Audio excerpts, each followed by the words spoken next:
Welcome back, everybody, to the Even Your Dynasty show.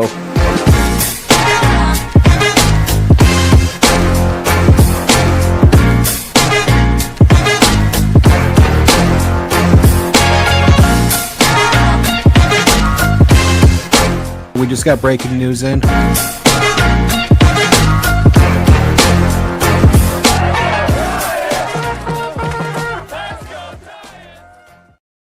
Welcome back, everybody, to the Even Your Dynasty show. We are back with our August 19th minor league update for the San Francisco Giants minor league system.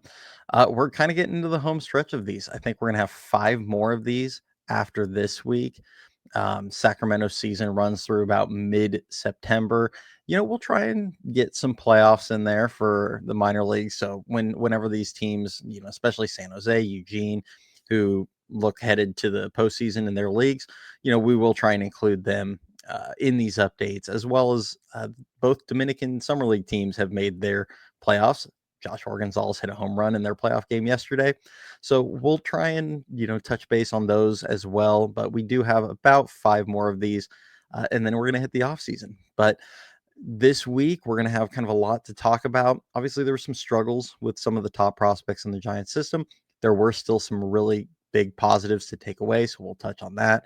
We're going to have our live show on Thursday like we normally do, and then I am going to have a collab this Sunday. Once I get a time nailed down and everything on that, I will announce what that is, probably on the live show on Thursday, so you guys have something that's going to, to look forward to this weekend. That's going to be really fun on Sunday evening.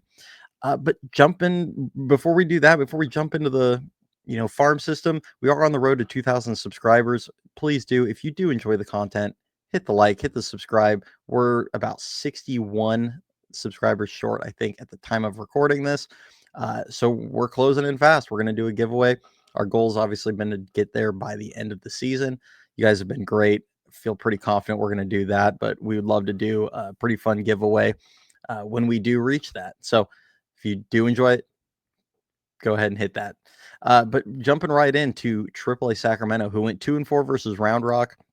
They're now 62-58 on the season.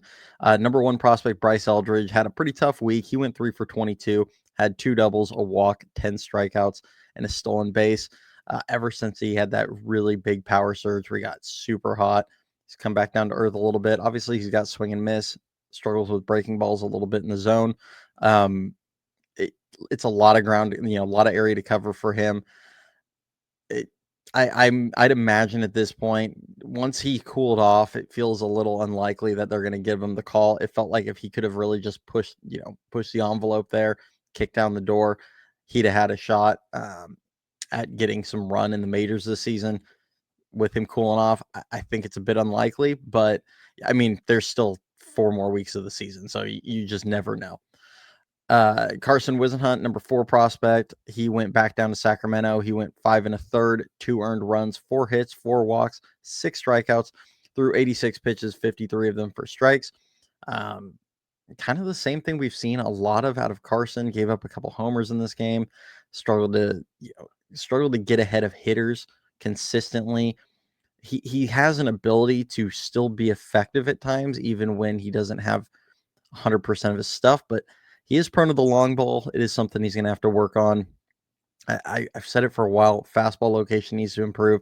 I think what we saw in the last start versus Washington, where he really struggled, he didn't have command of his off speed. And that's where he really needs a couple extra pitches, because if he can't command his off speed and he has to rely on his fastball, it's not a good enough fastball to, put major league hitters away when he doesn't have the off speed command. Number 11 prospect Marco Luciano went 5 for 19, 2 doubles, 3 walks, 5 strikeouts, and a stolen base. One of the doubles, he had 112 miles per hour off the center field fence. Kind of felt like that ball might have gone through the fence the way he hit that ball. He has absolutely demolished left-handed pitching. It's kind of interesting. It would make a ton of sense for this team with how they've struggled versus lefties. Yes, they beat Nestor Cortez yesterday. But overall, with how they've struggled versus left-handers this season, it would make a ton of sense to get Marco up and play him versus lefties. The problem is where do you play him? In order to do that, you'd probably have to let Wilmer Flores go, because he'd need to probably DH. He is not a good enough defender to stick in right field. And frankly, Elliot Ramos has not played good enough outfield this year to feel confident moving him to right field. So it's a pretty tricky situation. It would, like I said, it would make a ton of sense. Flores obviously hit a home run yesterday. He has struggled overall, though, in the second half. That would make sense if they're just trying to get some young guys some run. That said, do I have confidence in this organization to cut Wilmer Flores loose in mid-August? No, I do not. Number 14 prospect, Mason Black, 3 innings, 3 earned runs, 4 hits, 2 walks, 1 strikeout through 70 pitches, 45 for strikes. Has really struggled with inefficiency for the last month or so. Has had a lot of really rough outings. Hopefully he can turn it around. He is on the 40-man. They're going to have some interesting choices in the offseason as they get to where they need to remove some people off the 40-man or add them. So we will see there. He has really struggled this season on the whole. Number 15 prospect, right-handed pitcher Trevor McDonald had one of his better outings, 7 innings pitched, 1 earned, 4 hits, 3 walks, 7 strikeouts, 91 pitches, 60 for strikes. Has been a bit of a roller coaster this year. I mean, a lot of these young pitchers, they've struggled with inconsistency. He's had a lot more highs, though, than some of the others like Mason Black. But he's also had some pretty low lows on the year as well. I still think he could make an excellent reliever with his fastball slider combination. We'll see how the team feels. I struggle to see a pathway to the starting rotation for him with the current roster and guys that are ahead of him. But you never know. Number 19 prospect Trent Harris continues to have rebound exceptionally well in AAA. Still think there's a chance we're going to see him this season. But another couple scoreless outings. I think that makes 9 out of 10 for him that have been scoreless appearances, or 9 of his last 10, I should say.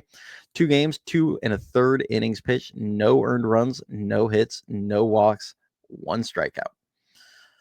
Number 22 prospect Wade Meckler went 6 for 21, a double, a walk, 7 strikeouts, and a stolen base. And then Blade Tidwell. So he's obviously, you see it on the thumbnail. I think he's going to be next man up. He has been excellent since the trade from the Mets. He was acquired for Tyler Rogers. This week went 6 innings pitched, 1 earned, 4 hits, 2 walks, 7 strikeouts, 93 pitches, 57 for strikes. I think he generated 18 whiffs in this start. I think Jeff Young kind of documented this. His fastball usage is down a little bit. He has increased the usage of both his sweeper and his gyro slider. It's been really promising, the results he's gotten from that. I think not letting hitters just kind of sit on his fastball has really helped. The sweeper is really nasty, and the gyro is a plus pitch. Obviously, he's trying to work on the changeup, but I think he can get by with those 3 pitches. You'd love to see him develop a 4th, but if you have 3 plus pitches, especially with the fastball running up into the high 90s with a lot of ride to it, chance to be really successful. His first go in the majors didn't go the best for the Mets, but he's really pushing it. I'd love to see him get a couple starts down the home stretch for the Giants. It would be really nice to get a feel on if he could be one of the solutions to the rotation going into 2026. I mean, that's kind of the goal for the Giants season the rest of the way. They need to find some of these young players, find out if they're good pieces for 2026. That's why a guy like Drew Gilbert getting some run, even when he goes through struggles, is a good thing for the Giants, because it's better to know what you have going into next year when you're in the middle of kind of a lost season. Luis Matos went 5 for 20, a home run, a double, a strikeout, and a stolen base. He is up to, sneaky, has 6 stolen bases in AAA this season in not a ton of time. That is part of his game that he really needs to improve on and utilize more at the major league level. It does feel like he lost a step over the last couple of years. If he could turn himself into a 15 to 20 stolen base guy, it's just an added value that he would be bringing. Home run was on a fastball. That was encouraging. A lot of his damage this season has come off of like hanging breaking balls. He has the bat to ball skills that he shouldn't struggle to hit heat, but he kind of has this season. So that was encouraging. Overall, though, the chase is still there. There's still a lot of improvements that we need to see. Hayden Birdsong, 4 innings pitched, 2 earned runs, 2 hits, 3 walks, 4 strikeouts. through 89 pitches, 49 of them for strikes. Very much has struggled with efficiency since going back down to Sacramento. The command has remained an issue. Still getting a few, punch outs. Overall has limited the damage, but he's facing AAA hitting instead of major league hitting. He's not exactly kicking the door down to get put back in the rotation in San Francisco. I do kind of wonder if they might, if I think they should just continue letting him start down in Sacramento the rest of the season. He needs to add on to his inning total. Maybe after the Sacramento season ends, or once September hits, they bring him up in a September call up. Who knows if they'll use him out of the pen or in the rotation at that point, but he needs to continue racking up innings the rest of the way, in my opinion. And then Jesus Rodriguez, right, catcher that they acquired for Camilo Duvall, 7 for 23, 3 strikeouts, and a stolen base. He doesn't walk a ton. I think we all kind of were aware of that. Has good bat to ball skills. It was nice to see him recover from some struggles. Obviously, right when he got traded, he didn't have the greatest week last week, but nice to see him bounce back this week with a nice week overall. Work in progress behind the plate. It'd be interesting to see if they want to try and get a look at him before next season. Andrew Kisner hasn't really done anything that you'd feel bad about losing Kisner. But he probably could use more time in AAA ultimately. I just think the Giants are in kind of a weird spot where they might want to get a look at him before next season to see if they feel like they need to go get a backup catcher and let him continue to marinate in AAA next season. Braxton Roxby, 2 games, 3 innings pitched, no earned runs, a hit, a walk, 6 strikeouts. The 6 strikeouts actually came in 1 appearance. He went 2 innings and struck out 6 guys. It was a really impressive outing. The sweeper, or I don't know if you would call it a sweeper or a slider, whatever you want to call it. It's got kind of that frisbee action that Romo used to have. It is nasty. And he can run his fastball up into the mid-90s with it. You can actually see on one of the punch outs, you can definitely tell that the hitter was up there looking for that slider, kind of cheating it, because the fastball has some nice run the other way, and he kind of sorted him. So it ran it up and in on the hands, and the guy just had no chance. Moving over to Double-A Richmond, who went 2-4 versus Altoona. They are 43-68 on the season. Number 3 prospect, Bo Davidson, had a really rough week. Did have a little bit of bad luck in there. Gave up, a diving catch that another center fielder made on one of the plays. Did provide us with a couple highlights, though, which was nice. He went 1 for 21, a home run, 4 walks, 7 strikeouts, 2 stolen bases. I like seeing the couple stolen bases. The home run was a nice, impressive opposite field shot. And he also made a diving grab out in center field, which was, almost it could have been a game-saving play. They ended up, I think, ultimately losing in the 9th. They blew the game in the 9th, but it was in the 8th inning. They were trying to preserve a lead, I believe, and he made a diving grab that was pretty impressive. He's really solid defensively in center field. He's still working to get going down in Double-A. It is a big adjustment.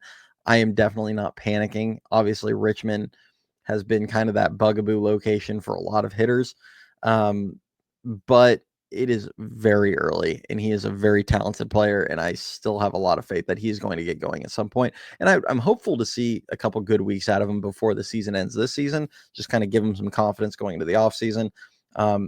But as I said with a lot of these guys, getting them the appearance in Double-A or, promoted from whatever league they were in, for me is more about exposure when you do it at the end of the year. It's just exposing them to the new level, the new speed, letting them adjust to how they're being attacked at that level, and then they can go into the offseason, attack what they need to attack, improve, and come up next season ready to go. Number 8 prospect, Diego Velasquez, 5 for 17, a home run, 5 walks, a strikeout, and a stolen base. Really nice week from him. The home run came from the right side, which was his first home run from the right side this year. It's only his second. Tough environment. He needs to add some strength. I know when we talked to Roger, that was his big thing as well. As he gets a little bit stronger, can hit the ball with a little more authority. I think he's got a very advanced hit tool, and it's going to, he could be a potentially high average, high contact hitter at the next level. Eventually in the majors. I think he's got major leagues written on him once he gets a little bit stronger. But he's been really solid at second base primarily this season as well. Number 9 prospect, left-handed pitcher Joe Whitman, went 5 1/3, 3 earned runs, 8 hits, 2 walks, 6 strikeouts, 88 pitches, 56 of them for strikes. Obviously, it's not his best outing, but it was a little bit better than what we've seen over the last month. Hopefully, he's trending back in the right direction, and we see a couple strong outings before the season ends. Number 28 pitcher, or number 28 prospect, I should say, left-handed pitcher Jack Choate. It seems they have transitioned him over to the pen. I don't know if that's going to be good for the rest of the season. It's obviously not performance related. He was having a great year starting, and his innings aren't terribly high, but I wonder if he's dealing with something that they're trying to manage. Fortunately, I don't have any information on that, but he did make 2 appearances, went 2 innings, 1 earned, 4 hits, 2 walks, 3 strikeouts. Scott Bandura, he went 4 for 18 with a couple doubles, 4 walks, 8 strikeouts, and a stolen base. Did also hit a walk-off single on Sunday. Nice little, it was kind of a soft liner, but line drive up the middle. Shout out Diego Velasquez, who made a really nice slide to beat the tag, because the throw did beat him just by a hair, and Diego made a nice slide to avoid the tag. So that was good to see out of Scott. He's actually played pretty well since he got into AA, but similar to Bo, he's had some struggles, a little bit of up and downs with Bandura, but there's been a lot of positives. He's holding his own, and again, just exposure for next season. Sabine Ceballos had one of his better weeks of the season, went 5 for 12, a home run, 2 doubles, 2 walks, 4 strikeouts, and a stolen base. The home run was nice to see. It's only his 4th of the year. He had this huge power surge in the Northwest League when he got traded, or when they acquired him from Atlanta last season, where he hit, I think, 7 home runs in only 39 games or less than 40 games. And he's only got 4 in the Eastern League. And it's not a power issue. He's not driving the pitches he should. He's having a tough year down there. Probably a candidate to repeat AA next season. Hopefully he can make the necessary adjustments, but he has been improving a little bit later in the year. He's been pretty solid since early July. Adrian Sagasti, he went 4 for 18 with 2 doubles, a walk, and 2 strikeouts. Shane Rodemacher, 3 innings pitched, gave up 6 earned runs, 6 hits, 2 walks, no strikeouts, 53 pitches, 29 for strikes, a little uncharacteristic low strike percentage for Shane in that game. Usually a strike thrower, a guy that you don't see walk a lot of guys. Really struggled in a short outing, though. Tristan Vreeling, he went 5 innings pitched, 2 earned runs, 1 hit, 2 walks, 5 strikeouts, 70 pitches, 39 of them for strikes, threw 4 no-hit innings before giving up, walking a batter, giving up a 2-run homer in the 5th, and that was that. But overall, still a solid outing. He was obviously the right-handed pitcher. They acquired another piece that they acquired for Camilo Duvall. So second look for him with Richmond. He's had a couple nice starts. We'll just kind of keep an eye on him, see how he does the rest of the way and going into next season. Moving over to High A Eugene, who went 4-2 versus Tri-Cities. They are now 67-47 on the year. Josh Bostic turned in one of the most impressive starts of the year. He actually made 2 starts. His first start, though, 6 innings pitched, 1 earned run, 4 hits, a walk, 14 strikeouts, 87 pitches, 62 for strikes. I could be wrong, but I believe that's the high water mark now for strikeouts of any player at any affiliate in the Giants system, including the major leagues, including punching out his last 9 hitters. So completely dominant. And then, how did second start go last week? 6 innings pitched, no earned runs, 1 hit, no walks, 7 strikeouts. Threw 82 pitches, 55 for strikes. So every bit as impressive. Obviously, the punch outs weren't as high in the second one, but he struck out 21 batters in 1 week in 12 innings of 1-run ball. Big live fastball, big time curveball. Those are kind of his bread and butter right there. You can tell why there are some scouts that are really high on his arm. Battles consistency, though he has gotten better as the year goes. He was up like in a high 5 ERA back in May. He's whittled it down. I think he's around 3.7 right now. Really has improved as the year's gone. Damian Bravo, who's an outfielder, 15th round pick from this year's draft, who did skip San Jose into High A. Want to touch on him because he did make that jump and he's been impressive. 6 for 23, a double, 2 walks, 6 strikeouts. Not a ton of power that he's shown yet, but he is holding his own, which is impressive for a guy that, jumped a level. He was, like I said, 15th round pick out of Texas Tech. Just kind of keep an eye on him. He's having a nice year so far. Drew Kavanaugh, catcher, went 3 for 17, a home run, a double, 3 walks, 7 strikeouts. Has slowed down quite a bit in recent weeks. He's still the catcher I'm the highest on currently in the system. Um, he's the one guy I think that does have starter potential because he does have some nice potential with the bat as well as a big arm. Just kind of a work in progress behind the plate, though. Jonah Cox had his best week, probably of the year. 12 for 26, a home run, a triple, 2 doubles, 4 walks, 5 strikeouts, and 3 stolen bases. He raised his average 13 points and his OPS by 32 points this week. Really impressive week for him. Unfortunately, I didn't get any highlights because every single highlight, there was an issue with the camera for him this week. So I apologize for that, but I wish I had something for you guys. Xander Darby went over 10, 2 walks, 6 strikeouts, and a stolen base. He's really struggled to adjust to Eugene, but I'll just sound like a broken record here. It's about exposure. Hopefully he learns and we see a better version of Xander come early next season. Greg Ferrone, left-handed pitcher, 4 1/3, 5 earned runs, 6 hits, 2 walks, 3 strikeouts through 69 pitches, 42 of them for strikes. He had strung together about 3 really good outings. This one obviously not his best. Hopefully he can just kind of wash that one from memory and give us a good one next week. Parks Harbor went 3 for 16, 7 walks, 5 strikeouts. Obviously, he didn't hit for a great average, but anytime you draw 7 walks and you're still getting on base, you're still impacting the team. That was, still a solid week overall. Charlie McDaniel, he had the misfortune, we'll say, of pitching in what turned into a 19-18 game.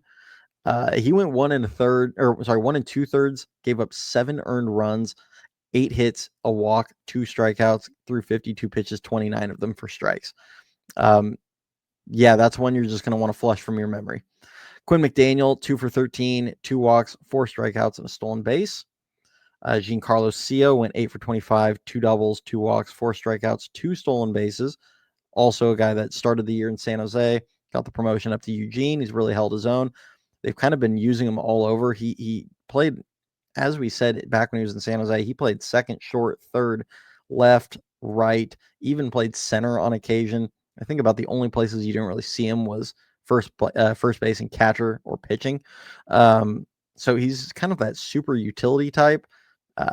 They've used him mostly in the outfield. They're really thin in the outfield right now. Jacob Christian's hurt. Obviously, but Bo Davidson moved up to, and Scott Bandura got the promotions up to Richmond. So they've been pretty thin in the outfield there, but it'll be interesting kind of see how the team envisions his, position going forward. And then Charlie Zacconi has been playing primarily third base and first base. He went 11 for 28, a home run, a triple, a double, a walk, 7 strikeouts, and a stolen base. The 7 strikeouts was a bit high for him this week, but overall, if you look at the season totals, he's got a very solid K percentage this year. Average OPS, they've all been creeping up. He's been better than, I think 15-20% better than the league average in high A. He's having a really solid year. Excited to see what he can do in double A. The big jump in power has been really encouraging. I think he hit 6 home runs last season between San Jose and Eugene. This season he has 16. So big improvements there. Love the way he plays the game, runs hard, hustles, has a little bit of that Hunter Pence. He kind of looks like Hunter Pence on the field. I don't know how to describe it. You guys just have to watch him. And then moving over to A-Ball over in San Jose, who has been by far the best team in the system. And I mean, that's impressive because Eugene is 20 games over 500, but San Jose went 4-2 versus Lake Elsinore. They are now 75-39 on the season.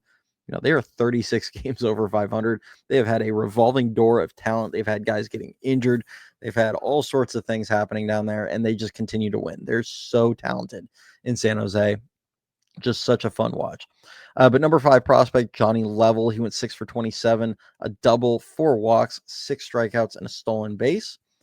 Number 6 prospect, Gavin Keelan, now he unfortunately went on the IL On the 16th. I don't know what the injury is, but he did exit. Only played 4 games, but he did have a nice week. 5 for 15, a double, a walk, and 2 strikeouts.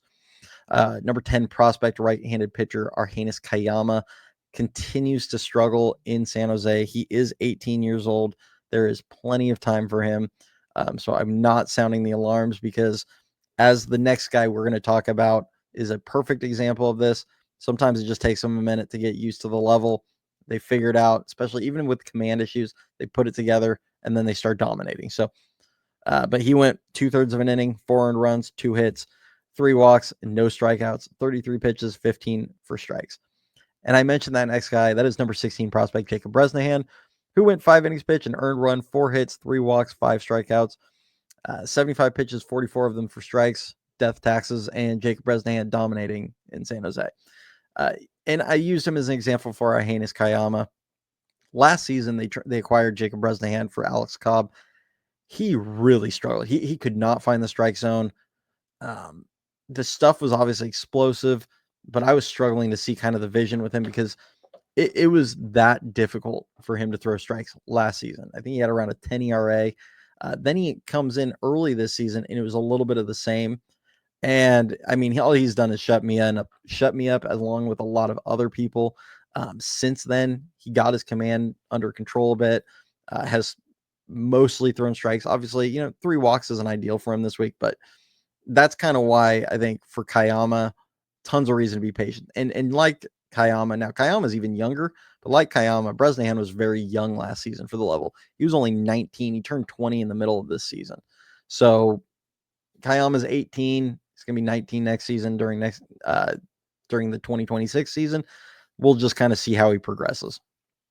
Number 18 prospect Keener Martinez went 4 1/3, no earned runs, 2 hits, 2 walks, 5 strikeouts, 67 pitches, 38 for strikes. Had a really nice start. Has been really dominant. No earned runs allowed yet in San Jose. Probably just jinxed him. Sorry, Keener, but been really good so far down there. Curveball was really working for him in this last start. Got a couple punch outs with that. Love his pitch mix overall. The fastball gets up in the mid 90s. The curveball, slider, changeup kind of throws the kitchen sink at you. Really, really good stuff. Number 29 prospect, right-handed pitcher Jeremy Maldonado went 2 2/3, gave up 3 earned runs, 2 hits, 4 walks, 3 strikeouts. Number 30 prospect Luis De La Torre went 5 innings pitched, an earned run, 2 hits, a walk, 4 strikeouts, 66 pitches, 44 for strikes. And then Trevor Cohen, 7 for 25, a triple, 5 walks, 2 strikeouts, and a stolen base. He's going to be one of those rare exceptions where I actually show a bunch of singles on here. A lot of times, you guys know, I pull usually the extra base hits, strikeouts, home runs, all that good stuff. Trying and snag some defensive plays, walk-offs. If I pulled every single, I would never have time to do anything in my life. So we try and limit that. But he did have a 4-hit game where he reached base 6 times, and I wanted to highlight that because I do love his approach.